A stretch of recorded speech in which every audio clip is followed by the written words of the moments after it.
Situasi lengah Asker dimanfaatkan lawan untuk menyerang, sehingga dia juga ikut terjatuh, kemudian dipukul dengan telak. Gibran tersenyum penuh kemenangan. Dia berdiri lalu menatap Faiza yang tidak bisa berbuat apa-apa karena masih terikat. Mendekat ke arah Arumi untuk kembali melenyapkannya. Siapapun yang ikut campur, maka mereka akan menjadi korban. Begitupun dengan Asker nanti. Angkat tangan atau kami tembak, teriak polisi dari belakang, mengarahkan pistol ke arahnya untuk menghentikan aksi Gibran yang ingin melukai Arumi yang sedang pingsan. Pisau yang tadi dipegang segera terjatuh. Beberapa polisi segera menghampiri dan membawa Gibran beserta rekan-rekannya. Ia berontak dan terus berteriak kalau dirinya tidak bersalah, tapi kejahatan yang dilakukan telah terbukti. Pak Aska yang baru datang ke ruangan itu bersama polisi lekas menghampiri Rafizky dan segera memanggil tim medis. Untung saja anak buah dari Aidin datang tepat waktu sehingga bisa membantu. Hampir saja tadi ada yang ingin melapor pada bosnya, namun hari itu segera dicegah. Dia tak ingin pelaku utama berhasil melarikan diri jika tahu keadaan di bawah sedang genting. Aidin yang baru saja tiba di tempat kejadian terkejut melihat polisi membawa Gibran dan anak buahnya yang berhasil ditangkap semua. Asker, kamu tidak apa-apa? Paniknya mencoba membangunkan anaknya. Aku tidak apa-apa, Pak. Cuma luka lebam aja. Tapi tetap harus diobati. Titah Aidin memperhatikan wajah Asker yang berdarah-darah. Iya, Pak. Polisi kemudian melepaskan ikatan Faiza. Tak lama, tim medis datang. Rafizky dan Arumi dibawa secepat mungkin ke rumah sakit untuk segera dilakukan penanganan. Sedari tadi, Faiza terus berjalan bolak-balik di depan ruang IGD. Pikirannya tak karuan, terus menyalahkan dirinya. Andai dia pergi saja menjauh dari mereka, mungkin tidak akan pernah terpikirkan oleh Gibran untuk melukai orang terdekat. Andai saja setelah tahu ada dendam di hati lelaki itu, maka lebih baik dia bunuh diri saja, agar semua pemikiran itu tidak mampir di otak kakak tirinya. Semua salahnya, hingga banyak korban yang ikut terlibat. Bahkan Kaisa seremaja Malang juga terkena imbasnya. Harusnya biar aku saja yang celakai, jangan mereka. Jika aku tahu akan berakhir seperti ini, lebih baik aku bunuh diri saja dari awal. Jeritnya terpuruk. Istighfar Faiza, istighfar. Tidak ada yang bisa mengetahui kejadian esok hari selain Allah. Jangan menyalahkan dirimu, apalagi berniat melakukan bunuh diri. Itu bukan jalan terbaik, malah termasuk perbuatan yang dilarang sama Allah. Peringat Asker.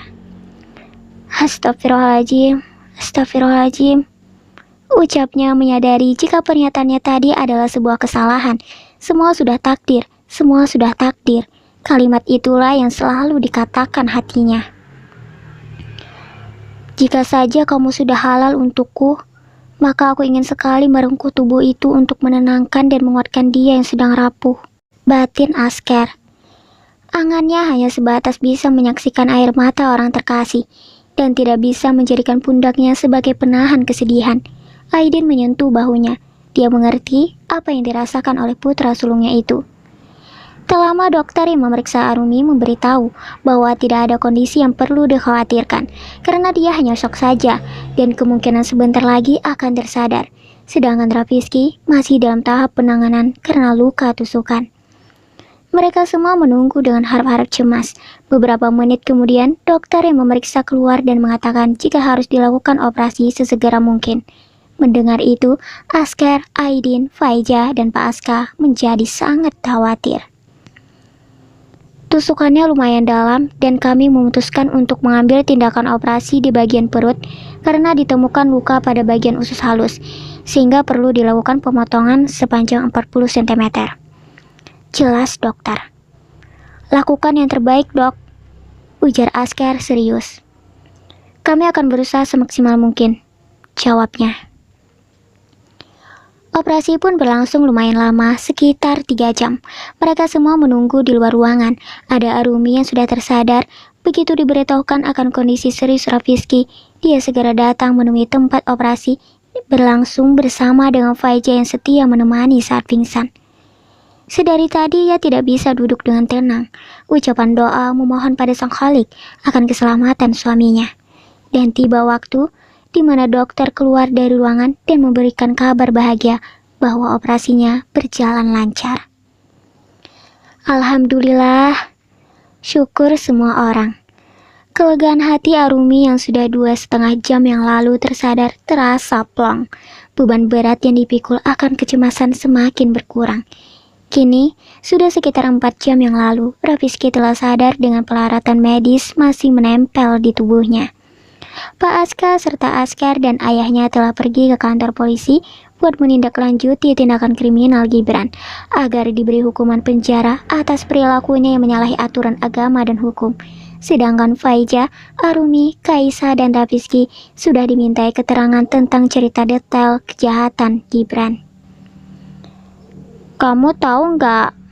Kamu buat aku khawatir, ucap Arumi dengan manja. Rafizky tersenyum, ingin sekali dia tertawa melihat wajah cemberut Arumi. Hanya saja, luka yang belum kering akan sangat menyakitkan jika tertawa karena menimbulkan getaran di perut. Yang penting aku selamat, dan kamu beserta anak kita baik-baik saja. Sambil menggenggam tangannya, kemudian mengecup manis. Arumi tersipu. Apa Mas sudah mencintaiku? Pertanyaan itu lepas begitu saja dari mulutnya. Rafizky terdiam, menatap lekat Arumi yang juga memandang dengan penuh pengharapan. Aku tidak tahu. Tolong beri aku waktu untuk memahami perasaanku sendiri. Arumi mengangguk lemah. Tidak mudah untuk mendapatkan hati Rafizky yang sangat sulit sekali untuk terbuka. Aku berjanji akan berusaha mencintaimu. Jelasnya merasa sedikit bersalah. Aku mengerti, Mas. Jawab Arumi lemah, memaksakan senyum kepada Rafizky. Kecanggungan mereka berdua yang secara tiba-tiba terjadi segera dihentikan dengan ketukan pintu. Kaisa bersama satu suster masuk ke ruangan itu. Kak, boleh kita bicara? Berdua saja, ujarnya. Arumi menoleh pada Rafizky yang mengangguk. Aku juga mau istirahat dan tidur. Gak apa-apa, sana temanin Kaisa, usirnya secara halus. Setelah mendapat izin Rafizky, ia mengambil alih suster untuk mendorong kursi rodanya.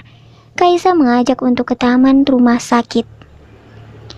Lihat kak, dari tadi Kak Faiza terus menangis. Apa kakak bisa menghiburnya?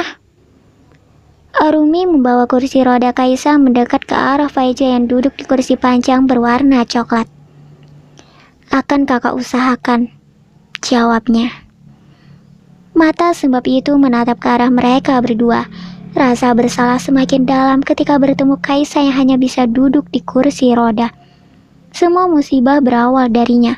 Kata pengandaian terus saja terucap. Namun, apalah arti sebuah angan jika semua sudah terjadi, tak ada yang perlu disesali. Cukup ambil hikmah dalam setiap kejadian dan menerima akan jalan hidup yang telah diambil. Yang berlalu, biarkanlah berlalu. Tidak perlu diingat lagi. Ucapnya bijak, menenangkan Faiza yang tidak henti mengeluarkan air mata. Lalu duduk di sisinya, mengusap lembut punggung Faiza yang bergetar. Jadikan peristiwa ini sebagai pembelajaran. Apa yang sudah terjadi tidak bisa dikembalikan seperti awal. Laksana nasi yang sudah jadi bubur tidak akan bisa dikembalikan menjadi beras lagi. Begitupun yang kita alami sekarang. Biarkanlah dia mengalir seiring berjalan waktu. Setiap gelapnya malam pasti akan diiringi terangnya pagi. Seperti itu juga kesedihan yang pasti akan ada suatu saat nanti bahagia. Hidup tidak melulu tentang air mata dan melulu tentang tawa. Jadi, terimalah apa yang sudah terjadi. Dari peristiwa ini kita belajar bahwa menyimpan dendam hanya akan membuat hidup tidak tenang. Coba kamu pikirkan, seandainya orang yang hatinya masih terselimut dendam kemudian dimatikan oleh Allah, maka ia mati dalam keadaan membawa dendam. Nauzubillah, Semoga tidak ada dendam di hati kita akan kejadian ini. Memaafkan lebih baik. Balaslah kejahatan seseorang dengan kebaikan. Dan doakan semoga pintu hidayah segera terketuk untuk Gibran. Amin. Terima kasih Arumi. Usiamu memang lebih muda dariku, tapi pikiranmu lebih dewasa daripada aku. Darimu, aku belajar banyak hal tentang ikhlas, sabar, dan menjadi seorang yang pemaaf. Terima kasih. Peluk Faiza. Baginya, Arumi sudah seperti pelita dalam kegelapan untuk menuntunnya menjadi lebih baik. Kaisa yang menyaksikan itu bahagia melihatnya. Dulu, dia sempat tak suka kalau Arumi yang menikah dengan Rafizky, hingga nekat ingin menyatukan Faiza kembali. Tapi setelah dijelaskan jika cintanya sudah salah dan melihat betapa lembutnya Arumi, sekarang ia sadar jika Arumi adalah yang terbaik untuk Rafizky. Waktu berlalu dengan cepat. Terhitung sudah 2 bulan pasca kejadian dan Gibran telah berada di sel penjara untuk menjalankan hukumannya. Luka tusukan di perut Rafizky berangsur pulih. Tidak adanya infeksi mempercepat proses penyembuhan. Bahkan perut Arumi sudah mulai membesar karena usia kehamilan yang telah memasuki bulan kelima. Mas, dia nendang. Bekik Arumi senang.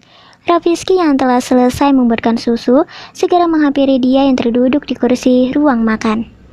Serius? Tanyanya dengan wajah senang. Arumi mengangguk. Iya. Setelah meletakkan susu di meja makan, ia pun berjongkok, menempelkan telinga ke perut lalu mengelus untuk merasakan gerakannya. Suatu hal yang sangat istimewa ketika janin merespon usapan tangannya dengan menendang halus. Kebahagiaan tersendiri bagi setiap orang tua bisa merasakan kehadiran janin aktif di dalam perut. Benar sayang, dia nendang. Girang Rafizky tersenyum bahagia. Satu kebahagiaan bertambah, berlapis-lapis kali lipat dengan panggilan sayang yang kembali menghiasi gendang telinga. Jika saja rasa cinta juga ikut serta berlabuh, mungkin kebahagiaan yang dirasakan sekarang akan semakin terasa sempurna. Kamu laksana pangeran mahkota kerajaan yang paripurna dengan bait kata yang berhasil membius Tuan Putri sampai ke relung hati. Ucap Arumi dan rangkaian kata yang terbayang begitu saja. Rafizky seketika menoleh hidung dan tersenyum ke arahnya. Istriku memang sangat pandai membuat kata-kata manis. Semua berawal darimu, hingga aku bisa memainkan kata dalam imajinasi. Berangkainya menjadi sebuah kalimat yang siap kau lontarkan kepada seseorang yang begitu berpengaruh dalam hidupku. Mengisi setiap hari dengan penuh suka dan duka, terlewati bersama-sama. Darimu bukan hanya membuatku bisa pandai dalam berkata-kata, tapi membuatku merasakan apa arti sebuah cinta dan bagaimana pengharapan serta keikhlasan merutuk dalam hati. Saat cinta itu diisi oleh seorang yang sampai kini tak jua bisa menyatukan cinta dalam balutan sepasang kekasih yang saling mencintai. Hingga terangkai makna cinta sejati yang cintanya tak akan tergerus waktu. Apalah daya bagi seorang Tuan Putri yang hanya bisa terus menunggu sampai pangerannya menyatakan cinta. Dia hanya bisa merenung dan mencari letak di mana dirinya bisa mendapatkan hati pangeran yang telah Arumi. Potong Rafizky. Mencengkram kedua bahu dan menggoyang-goyangkan tubuhnya. Tanpa terasa, bulir bening di mata silih berganti berjatuhan. Terhanyut dalam perkataan yang tak semestinya diungkit dan dikatakan di hadapan orang yang menjadi pemeran utama dalam pikirannya. Maafkan aku, lirihnya. Kemudian berdiri dan menyodorkan segelas susu. Minumlah. Dalam kegamangan hati, ia menerima dengan terus menunduk, meminum bersama rasa sakit yang masih mencekik karena teringat lagi dengan kenyataan yang tak sesuai angan. Masih ada yang kurang selama cinta belum tumbuh di hati suaminya. Sekali lagi maafkan aku. Aku mengaku salah, tapi tidak bisa memberikan harapan terlalu besar untukmu. Takut tak bisa kujalankan. Aku tidak mau memberikan sebuah kepastian. Selain hanya bisa mengatakan jika akan berusaha mencintaimu. Itu saja. Kuharap kamu memahaminya. Langkah Rafizky membawa menjauh dari Arumi dengan perasaan berkecamuk terbawa dalam bayang-bayang. Sudah 7 bulan menjalani pernikahan yang tak berlandaskan cinta. Hanya dirinya yang bisa cepat mencintai Rafizky. Berbagai peristiwa telah dilalui, tapi belum juga menumbuhkan perasaan cinta di hati suami yang terus didambakan akan kehadiran cintanya. Arumi mengusap air mata. Salahnya juga yang tak menikmati momen karena terus mengingat-ingat keharapan terbesarnya. Semua butuh waktu, semua butuh proses. Peringatnya pada diri sendiri. Tendangan yang dirasakan di perut mengalihkan pandangan yang semula menatap kosong. "Kamu marah sama papa?" tanya Arumi sambil mengelus tonjolan di perutnya. Tak lama sebuah tendangan kembali dirasakan, seakan bayi di dalam sana mengerti apa yang diucapkan ibunya. "Jangan marah, dia hanya kesulitan menerima bunda di hatinya. Suatu saat nanti, papa pasti akan mencintai bunda. Saat cinta telah tumbuh, maka tidak akan mudah untuk dirinya berpaling.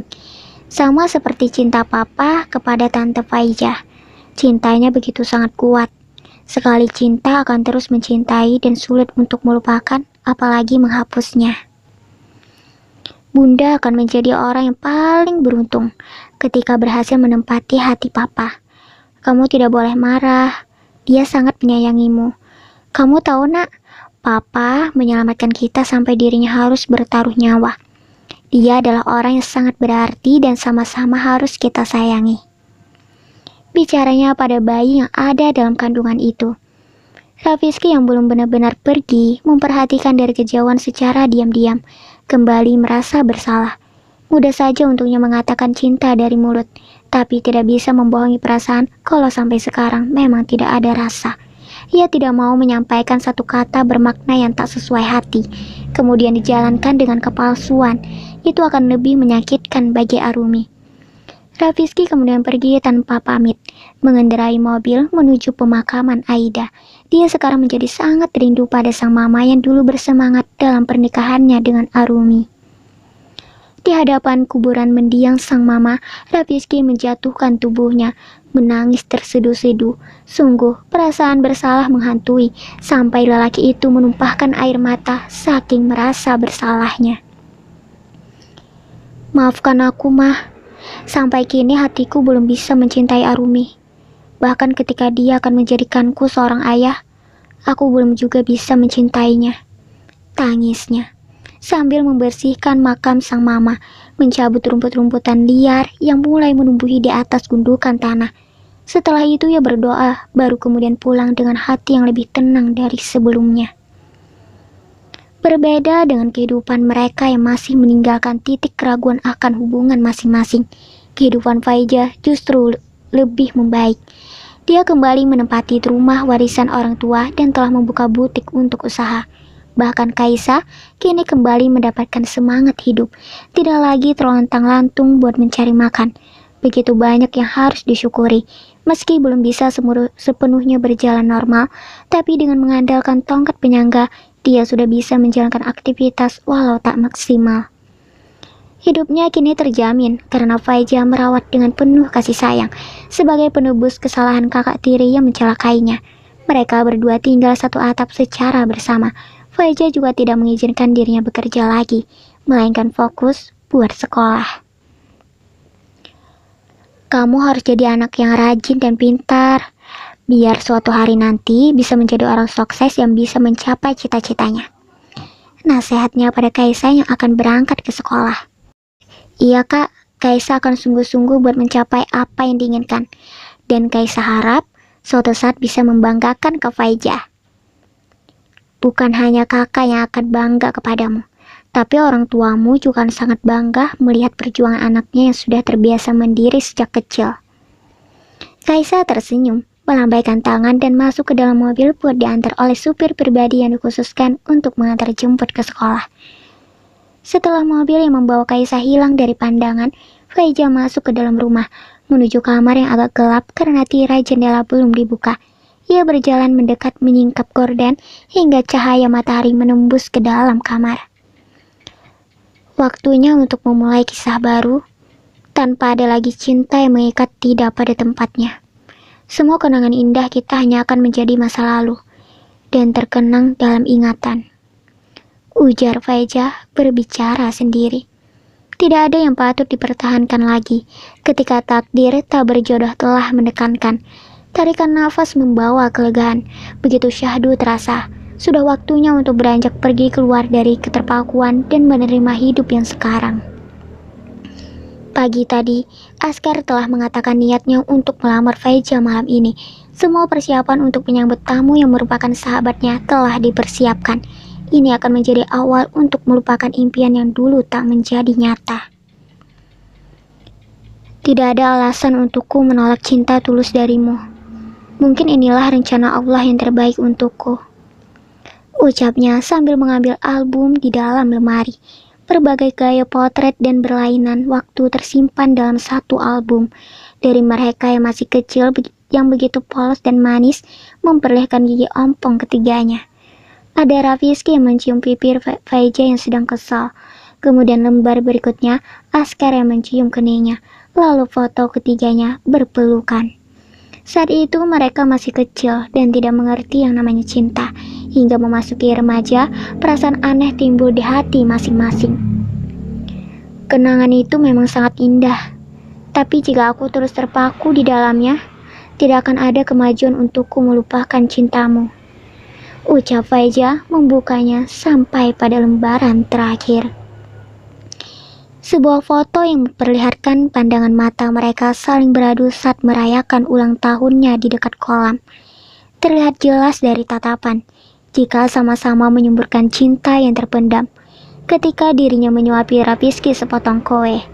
Kemudian ada Askar yang memperhatikan keduanya dengan tatapan yang sekarang Faiza mengerti kalau itu adalah sebuah pengharapan.